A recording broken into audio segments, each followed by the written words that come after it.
मैदान बिल्कुल साफ था, मगर जावेद का ख्याल था कि म्यूनिसिपल कमेटी की लालटेन जो दीवार में गड़ी है इसको घूर रही है। बार बार वो इस चौड़े सहन को, जिस पर नानक शाही ईंटों का ऊंचा नीचा फर्श बना हुआ था, तय करके इस नुक्कड़ वाले मकान तक पहुंचने का इरादा करता, जो दूसरी इमारतों से बिल्कुल अलग थलग था। मगर ये लालटेन जो मसनूई आंख की तरह हर तरफ टिकटकी बांधे देख रही थी, इसके इरादे को मुतजलजिल कर देती।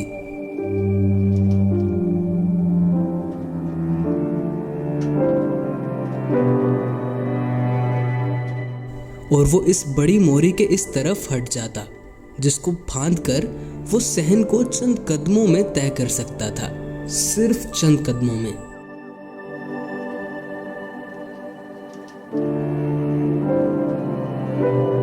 जावेद का घर इस जगह से काफी दूर था, मगर यह फासला बड़ी तेजी से तय करके यहाँ पहुंच गया था। इसके ख्यालात की रफ्तार इसके कदमों की रफ्तार से ज्यादा तेज थी। रास्ते में इसने बहुत सी चीजों पर गौर किया। वो बेवकूफ नहीं था। इसे अच्छी तरह मालूम था कि एक बेसवा के पास जा रहा है, और इसको इस बात का भी पूरा शऊर था कि वो किस गर्ज से इसके यहाँ जाना चाहता है।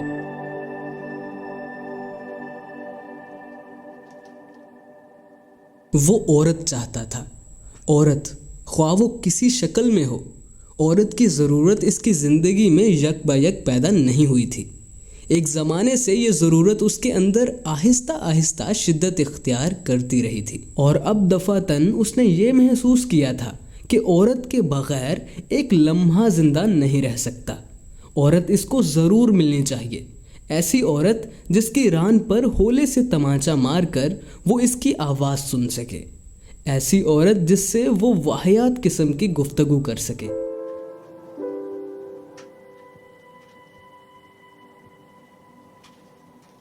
जावेद एक पढ़ा लिखा होशमंद आदमी था। हर बात की ऊंच नीच समझता था, मगर इस मामले में मज़ीद गौर व फिक्र करने के लिए तैयार नहीं था। इसके दिल में एक ऐसी ख्वाहिश पैदा हुई थी जो इसके लिए नई न थी। औरत की कुर्बत हासिल करने की ख्वाहिश इससे पहले कई बार इसके दिल में पैदा हुई, और इस ख्वाहिश को पूरा करने के लिए इंतहाई कोशिशों के बाद जब इसे नाउमीदी का सामना करना पड़ा, तो वो इस नतीजा पर पहुंचा कि इसकी ज़िंदगी में सालिम औरत कभी नहीं आएगी, और अगर इसने इस सालिम औरत की तलाश जारी रखी तो किसी रोज वो दीवाने कुएं की तरह राह चलती औरत को काट खाएगा।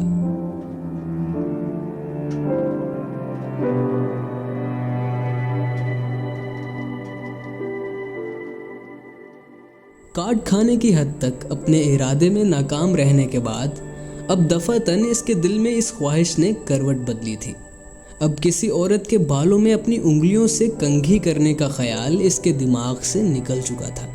औरत का तस्वुर इसके दिमाग में मौजूद था, इसके बाल भी थे, मगर अब इसकी ये ख्वाहिश थी कि वो इन बालों को वहशों की तरह खींचे, नोचे, उखेड़े। अब इसके दिमाग में से वो औरत निकल चुकी थी जिसके होंठों पर वो अपने होंठ इस तरह रखने का आरज़ूमंद था जैसे तितली फूलों पर बैठती है। अब वो इन होंठों को अपने गर्म होंठों से दागना चाहता था। होले होले सरगोशियों में बातें करने का ख्याल भी इसके दिमाग में नहीं था।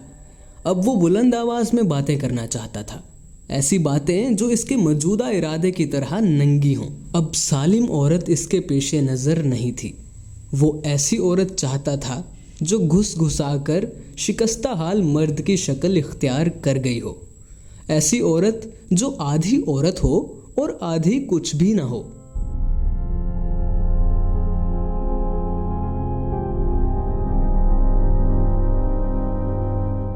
एक ज़माना था जब जावेद औरत कहते वक्त अपनी आंखों में ख़ास किस्म की ठंडक महसूस किया करता था, जब औरत का तस्वुर इसे चांद की ठंडी दुनिया में ले जाता था। वो औरत कहता था बड़ी एहतियात से, जैसे इसको इस बेजान लफ्ज़ के टूटने का डर हो। एक अरसे तक वो इस दुनिया की सैर करता रहा, मगर अंजाम कार इसको मालूम हुआ कि औरत की तमन्ना इसके दिल में है, इसकी जिंदगी का एक ऐसा ख्वाब है जो खराब मादे के साथ देखा जाए। जावेद अब ख्वाबों की दुनिया से बाहर निकल आया था। बहुत देर तक ज़हनी तौर पर वो अपने आप को बहलाता रहा, मगर अब उसका जिस्म खौफनाक हद तक बेदार हो चुका था। इसके तसव्वुर की शिद्दत ने इसकी जिस्मानी हसियात की नोक पलक कुछ इस तौर पर निकाली थी कि अब जिंदगी इसके लिए सूइयों का बिस्तर बन गई। हर ख्याल एक निश्तर बन गया और औरत इसकी नज़रों में एक ऐसी शक्ल इख्तियार कर गई जिसको वो बयान भी करना चाहता तो ना कर सकता।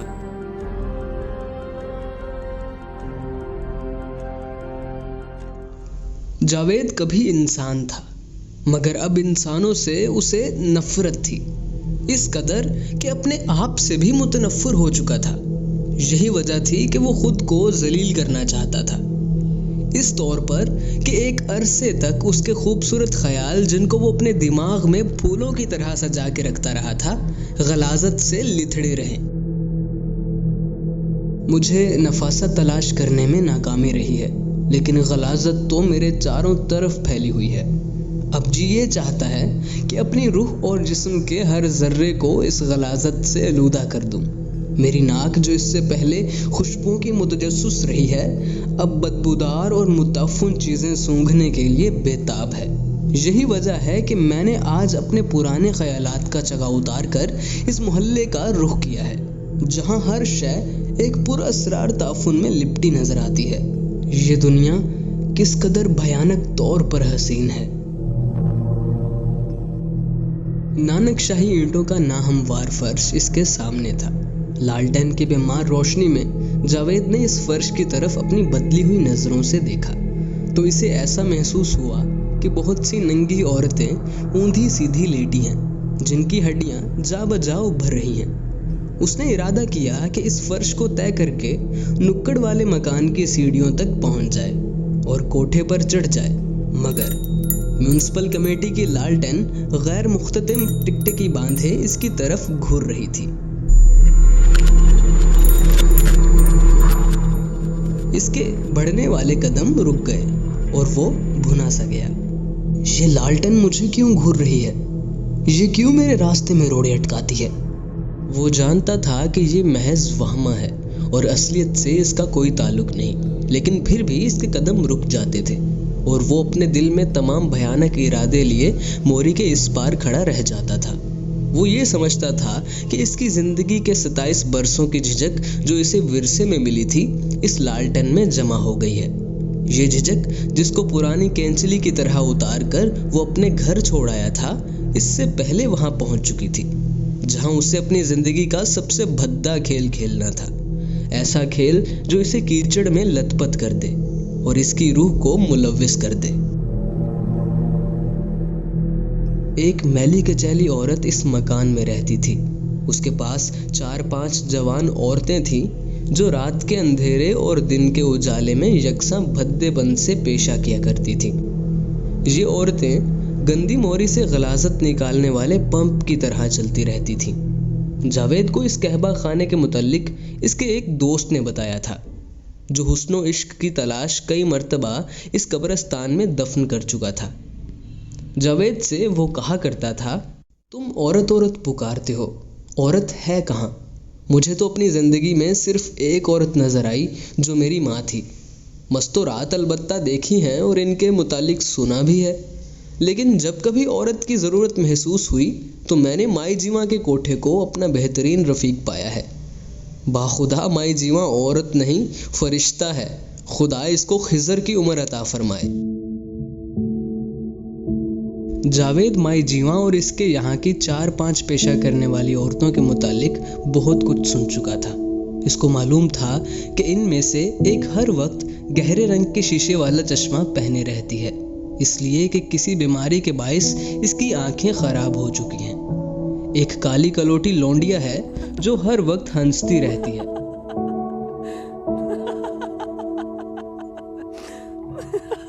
इसके मुतालिक जावेद जब सोचता तो अजीबो गरीब तस्वीर इसकी आंखों के सामने खिंच जाती। मुझे ऐसी ही औरत चाहिए जो हर वक्त हंसती रहे। ऐसी औरतों को हंसते ही रहना चाहिए जब वो हंसती होगी तो इसके काले काले होंठ यूं खुलते होंगे जैसे बदबूदार गंदे पानी में मैले बुलबुले बन बन कर उठते हैं।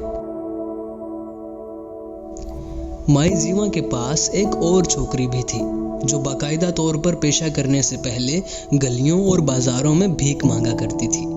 अब 1 बरस से वो इस मकान में थी जहां 18 बरसों से यही काम हो रहा था। यह अब पाउडर और सुर्खी लगाती थी। जावेद इसके मुतालिक भी सोचता, इसके सुर्खी लगे गाल बिल्कुल दागदार सेबों के मानंद होंगे जो हर कोई खरीद सकता है। इन 4-5 औरतों में से जावेद की किसी खास पर नजर नहीं थी। मुझे कोई भी मिल जाए, मैं चाहता हूं कि मुझसे दाम लिए जाएं और खट से एक औरत मेरी बगल में थमा दी जाए। 1 सेकंड की देर ना होनी चाहिए, किसी किस्म की गुफ्तगू ना हो, कोई नर्मो नाजुक फिक्रा मुंह से ना निकलने पाए, कदमों की चाप सुनाई दे, दरवाजा खुलने की खड़खड़ाहट पैदा हो, रुपए खनखनाएं और आवाजें भी आएं, मगर मुंह बंद रहे। अगर आवाज निकले तो ऐसी जो इंसानी आवाज मालूम ना हो। मुलाकात हो बिल्कुल हैवानों की तरह, तहजीब व तमद्दुन के संदूक में ताला लग जाए। थोड़ी देर के लिए ऐसी दुनिया आबाद हो जाए जिसमें सूंघने, देखने और सुनने की नाजुक हसियात जंग लगे उस्तरे के मानंद कुंद हो जाएं।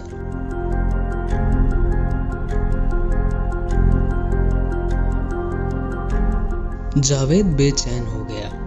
एक उलझन सी इसके दिमाग में पैदा हो गई। इरादा इसके अंदर इतनी शिद्दत इख्तियार कर चुका था कि अगर पहाड़ भी इसके रास्ते में होते तो वो इनसे भिड़ जाता, मगर म्यूनिसिपल कमेटी की एक अंधी लालटेन जिसको हवा का एक झोंका बुझा सकता था, इसकी राह में बहुत बुरी तरह हायल हो गई थी।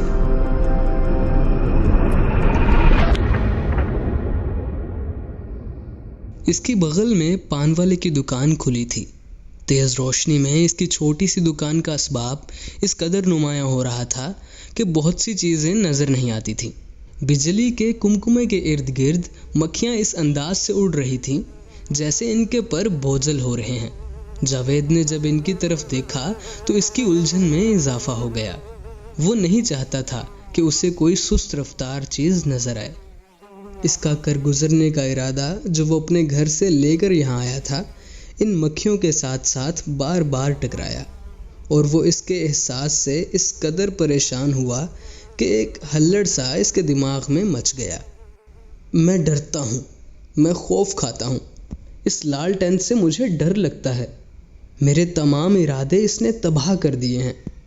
मैं डरपोक हूँ, मैं डरपोक हूँ, लानत हो मुझ पर। इसने कई लानतें अपने आप पर भेजी मगर खातिर ख्वाह असर पैदा ना हुआ।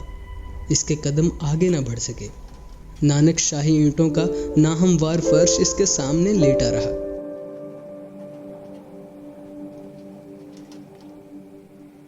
गर्मियों के दिन थे। निस्फ रात गुजरने पर भी हवा ठंडी नहीं हुई थी। बाजार में आमदोरफ्त बहुत कम थी। गिनती की सिर्फ चंद दुकानें खुली थी। फिजा खामोशी में लिपटी हुई थी। अलबत्ता कभी कभी किसी कोठे से हवा के गर्म झोंके के साथ थकी हुई मौसीकी का एक टुकड़ा उड़कर इधर चला आता था और गाढ़ी खामोशी में घुल जाता था। जावेद के सामने यानी माई जीवा के कहबा खाने से इधर हटकर बड़े बाजार में जो दुकानों के ऊपर कोठों की एक कतार थी, इसमें कई जगह जिंदगी के आसार नजर आ रहे थे। इसके बिलमुकाबिल खिड़की में तेज रोशनी के कुमकुमों के नीचे एक सयाह फाम औरत बैठी पंखा झल रही थी। इसके सर के ऊपर बिजली का बल्ब जल रहा था और ऐसा दिखाई देता था कि सफेद आग का एक गोला है जो पिघल पिघल कर इस वेश्या पर गिर रहा है। जावेद इस सयाह फाम औरत के मुतालिक कुछ गौर करने ही वाला था कि बाजार के उस सिरे से जो इसकी आंखों से ओझल था, बड़े भद्दे नारों की सूरत में चंद आवाजें बुलंद हुईं। थोड़ी देर के बाद 3 आदमी झूमते झामते शराब के नशे में चूर नमूदार हुए। तीनों के तीनों इस सयाह फाम औरत के कोठे के नीचे पहुंचकर खड़े हो गए और जावेद के कानों ने ऐसी ऐसी वाहियात बातें सुनी कि इसके तमाम इरादे इसके अंदर सिमट कर रह गए एक शराबी ने, जिसके कदम बहुत ज्यादा लड़खड़ा रहे थे, अपने मूंछों भरे होंठों से बड़ी भद्दी आवाज के साथ एक बोसा नोचकर इस काली वहश्या की तरफ उछाला और एक ऐसा फिक्रा कसा कि जावेद की सारी हिम्मत पस्त हो गई।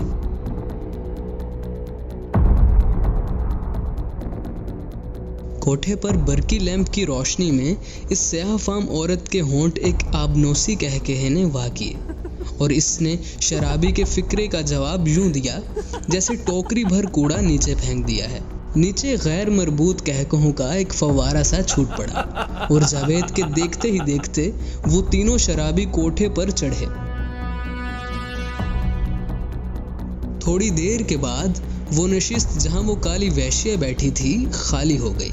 जावेद अपने आप से और ज्यादा मुतनफ्फर हो गया। तुम क्या हो? मैं पूछता हूँ, आखिर तुम क्या हो? ना तुम ये हो ना वो हो, ना तुम इंसान हो ना हैवान। तुम्हारी जहानत और ज़कावत आज सब धरी की धरी रह गई। 3 शराबी आते हैं, तुम्हारी तरह इनके दिल में इरादा नहीं होता, लेकिन बेधड़क इस वहशिया से वाहियात बातें करते हैं और हंसते कह कहे लगाते कोठे पर चढ़ जाते हैं, गोया पतंग उड़ाने जा रहे हैं। और तुम जो कि अच्छी तरह समझते हो कि तुम्हें क्या करना है, यूं बेवकूफ़ों की तरह बीच बाजार में खड़े हो और एक बेजान लालटेन से खौफ खा रहे हो। तुम्हारा इरादा इस कदर साफ और शिफाफ है, लेकिन फिर भी तुम्हारे कदम आगे नहीं बढ़ते। लानत हो तुम पर। जावेद के अंदर एक लम्हे के लिए खुद इंतकामी का जज्बा पैदा हुआ। इसके कदमों में जुम्बिश हुई और मोरी फांद कर वो माई जीवा के कोठे की तरफ बढ़ा। करीब था कि वो लपक कर सीढ़ियों के पास पहुंच जाए कि ऊपर से एक आदमी उतरा। जावेद पीछे हट गया। गैर इरादी तौर पर उसने अपने आप को छुपाने की कोशिश भी की, लेकिन कोठे पर से नीचे आने वाले आदमी ने इसकी तरफ कोई तवज्जो न दी। उस आदमी ने अपना मलमल का कुर्ता उतार कर कांधे पर धरा था और दाहिनी कलाई में मोतिये के फूलों का मसला हुआ हार लपेटा था। उसका बदन पसीने से शराबूर हो रहा था। जावेद के वजूद से बेखबर वो अपने तहमत को दोनों हाथों से घुटनों तक ऊंचा किए नानक शाही ईंटों का ऊंचा नीचा फर्श तय करके मोरी के उस पार चला गया। और जावेद ने सोचना शुरू किया कि इस आदमी ने इसकी तरफ क्यों नहीं देखा। इस दौरान में उसने लालटेन की तरफ देखा तो वो इसे ये कहती मालूम हुई, तुम कभी अपने मकसद में कामयाब नहीं हो सकते, इसलिए कि तुम डरपोक हो। याद है तुम्हें पिछले बरस बरसात में जब तुमने उस हिंदू लड़की इंदिरा से अपनी मोहब्बत का इजहार करना चाहा तो तुम्हारे जिस्म में सकत नहीं रही थी। कैसे कैसे भयानक ख्याल तुम्हारे दिमाग में पैदा हुए थे। याद है तुमने हिंदू मुस्लिम फसाद के मुतालिक भी सोचा था और डर गए थे। उस लड़की को तुमने इसी डर के मारे भुला दिया और हमीदा से तुम इसलिए मोहब्बत न कर सके कि वो तुम्हारी रिश्तेदार थी और तुम्हें इस बात का खौफ था कि तुम्हारी मोहब्बत को गलत नज़रों से देखा जाएगा।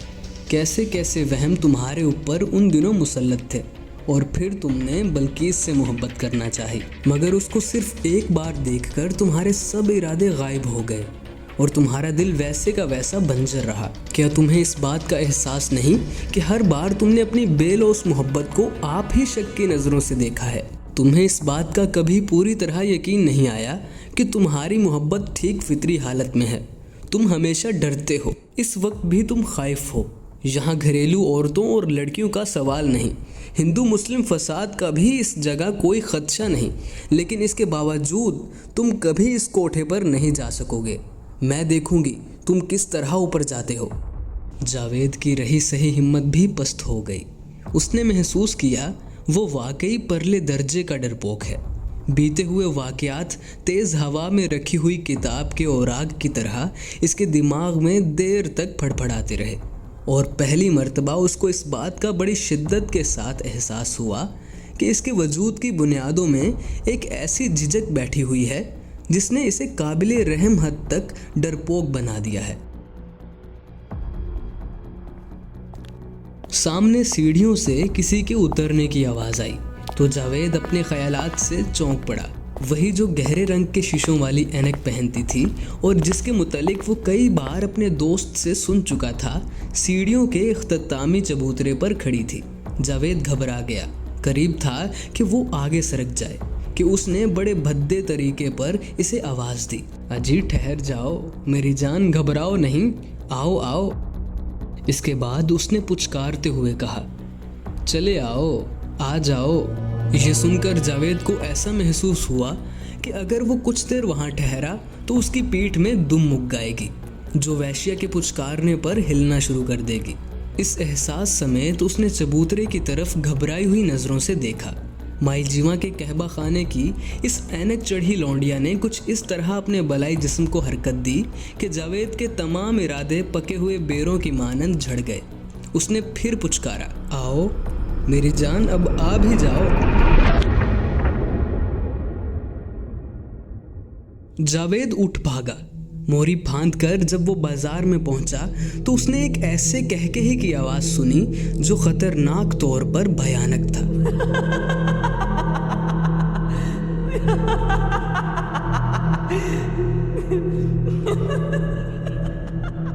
वो कांप उठा।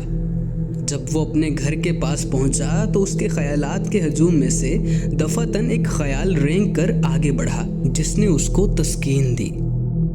जावेद, तुम एक बहुत बड़े गुनाह से बच गए, खुदा का शुक्र बजा लाओ।